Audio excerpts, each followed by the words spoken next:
One of the things I find most annoying in popular storytelling is the way psychopathy is treated as something folkloric that can be defined by individual authors.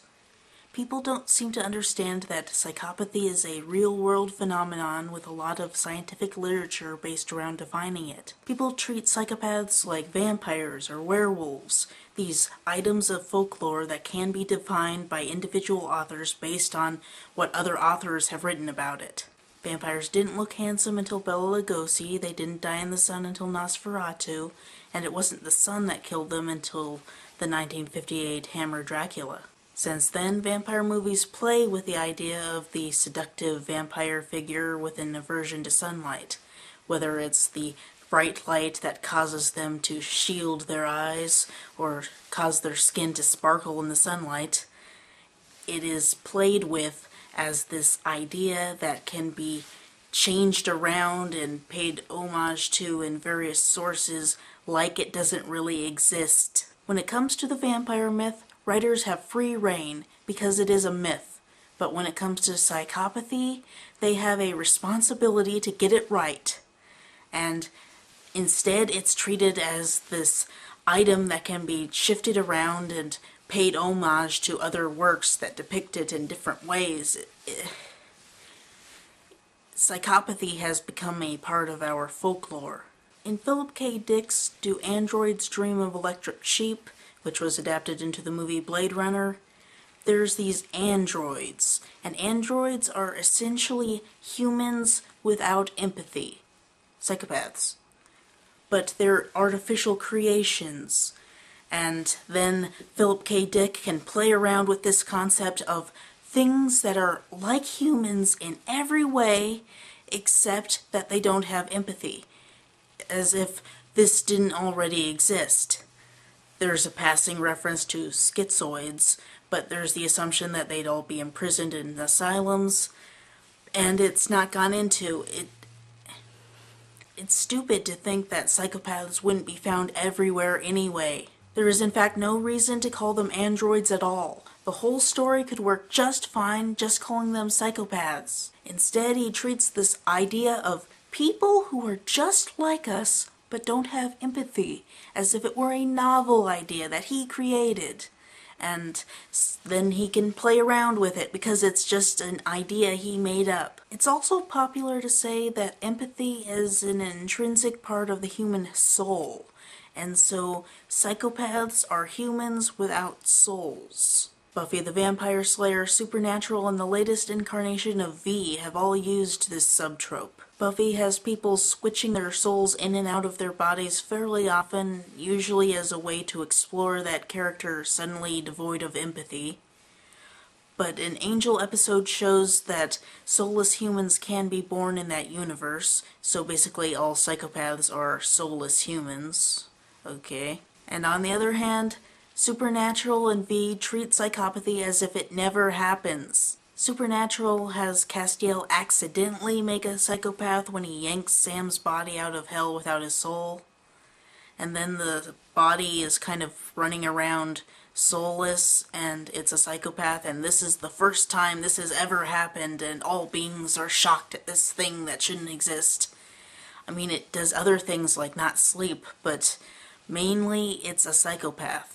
And this is this strange thing no one's ever seen. In V, the aliens are all psychopaths until they wear human skins and get human souls. And Anna wants to control humans by taking away their souls and making them all psychopaths like the aliens, as if that wouldn't make them 10 times harder to control. You know, these writers treat psychopathy as if they have free rein with a myth. The book series Dexter and its show adaptation start out as good portrayals of the psychopathic mentality, but the quality quickly degrades. After the first 2 books, the author decides that what the series really needs is devil worshippers. See, he's not just a psychopath, he's possessed by the spawn of Satan. The show fortunately avoided this devil worshipper route, but it made him less psychopathic because that was less of a sympathetic character for the American viewing audience. They have him worrying about his girlfriend and feeling as though he must protect people not because of some cold sense of justice, but because he honestly feels compassion. And he has these cold judgments, but we're calling this guy a psychopath, but he's clearly not acting like a psychopath. This may make the character more lovable, but it's dangerous to create this kind of character and then call him a psychopath, because real psychopaths do not act like this.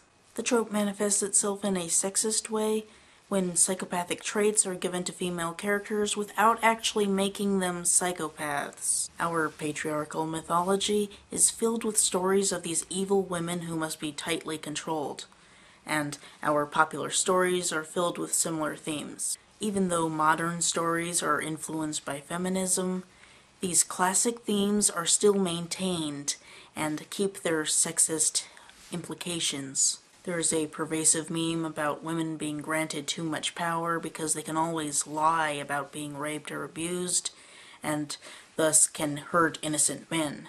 The few women who do act this way, I would characterize as psychopathic, or at least having some similar mental illness. I'm fine with fictional depictions of evil, controlling women when it's actually noted that the characters are psychopaths. In the case of the character Lila from Dexter, there is a lot of focus given to her being a psychopath, so I don't mind her acting in a psychopathic behavior.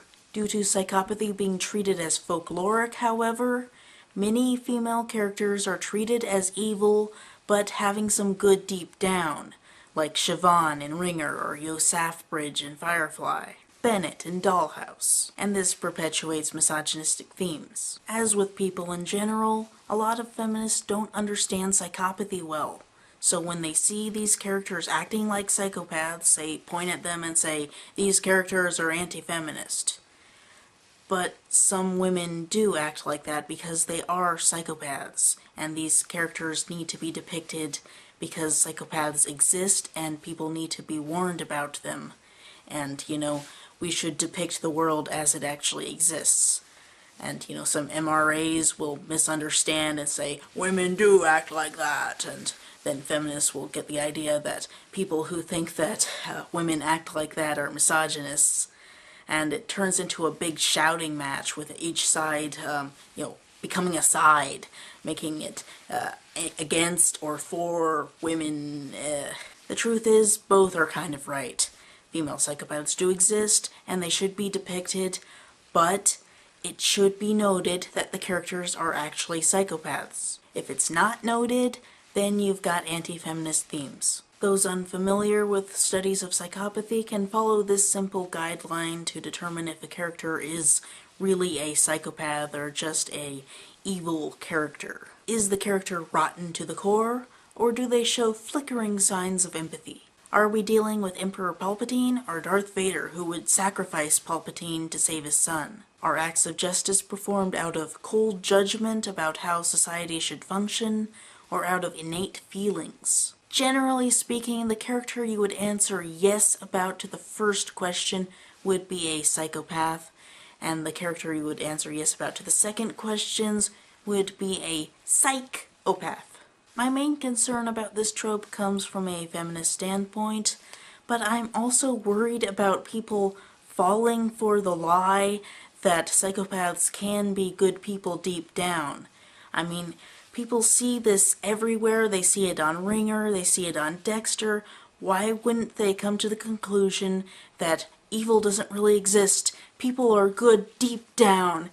I've seen people express that sentiment. It's a pervasive meme, and people consider it part of common knowledge and fall victim to common knowledge. Normally, when people fall victim to common knowledge, they do stupid but harmless things, but this isn't harmless. People could get hurt over this.